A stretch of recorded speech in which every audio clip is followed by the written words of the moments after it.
under his helmet and above his body armor, hitting his exposed skin on the side of his neck. By late February, Jesselyn Cook and Ryan Riley at Huffington Post had reported a profile on Rodriguez, linked to all of the online photos and videos showing him committing this attack, reporting out his story of violence at other pro-Trump events and rallies, and then they ID'd him affirmatively by his full name and hometown. It would still be more than a month before the FBI would turn up to arrest this guy. They finally did it this week. Today, he was in court in California. The judge ordered him held in custody while he awaits trial for, among other things, charges of assaulting Officer Fenoa with that electroshock device. The video clips of Rodriguez apparently jamming that shock device into the officer's neck were shown in court today by the prosecutor. So, yeah, he's going to stay in jail. In terms of other news that we've been watching today, we broke all previous records for the number of vaccines administered in a single day. The White House COVID response team says today alone, 4 million shots were administered, far higher than the previous record for a single day. President Biden today announced we've also hit a record for the whole past week, 20 million shots administered over the past 7 days, which means almost 10% of the entire adult U.S. population has received a vaccination shot in the past week. That is a phenomenal acceleration in the vaccine rollout.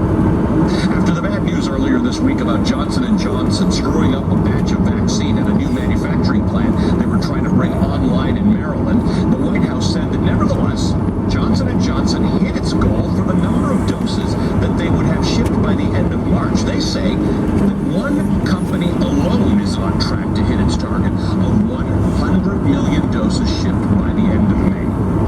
Moderna also got approval today to start shipping vials that have 15 doses in them instead of 5 or 10. That means there'll be less need to fill and finish work for each dose for each vial. That means Moderna's production and distribution will be accelerated as well. Pfizer this week announced good news about its efficacy against the so-called South African variant, which has been one of the strains of the virus that epidemiologists have been most worried about. So the vaccine news is strong and getting stronger, even as case numbers do keep rising. Case numbers will stop rising if we can get enough of the vaccination, enough of the population vaccinated fast enough, and if we can hold it together to stop infecting each other so quickly in these last few weeks, before there'll literally be enough vaccine doses for every single freaking person in the United States. There's more news on voting rights today. Really big news, actually, as Major League Baseball pulled the All-Star Game and their players' draft from Atlanta in direct response to Georgia Republicans radically rolling back voting rights in that state. A lot of reporting today about how civil rights groups have advocated for this kind of bold action to stand up for voting rights. Less reporting on the fact that the Major League Baseball Players Association had been pressuring the league to make this move. Players have been at the front end of this thing the whole time. Last night, we reported on a rush of major corporations: Delta Airlines, Southwest Airlines, American Airlines, Dell Computers, Microsoft, the Coca-Cola Company, all of them coming out and criticizing the anti-voting bills and new laws in Republican-controlled states. Today, a group of CEOs for more than 100 major companies, including Uber, Target, Snapchat, PayPal, they all came out along the same lines. Quote, "Every American should have a voice in our democracy. Voting should be safe and accessible. Americans must have equal freedom to vote, and elections must reflect the will of the voters. Our elections are not improved when lawmakers impose barriers that result in longer lines at the polls or that reduce access to secure ballot drop boxes." End quote.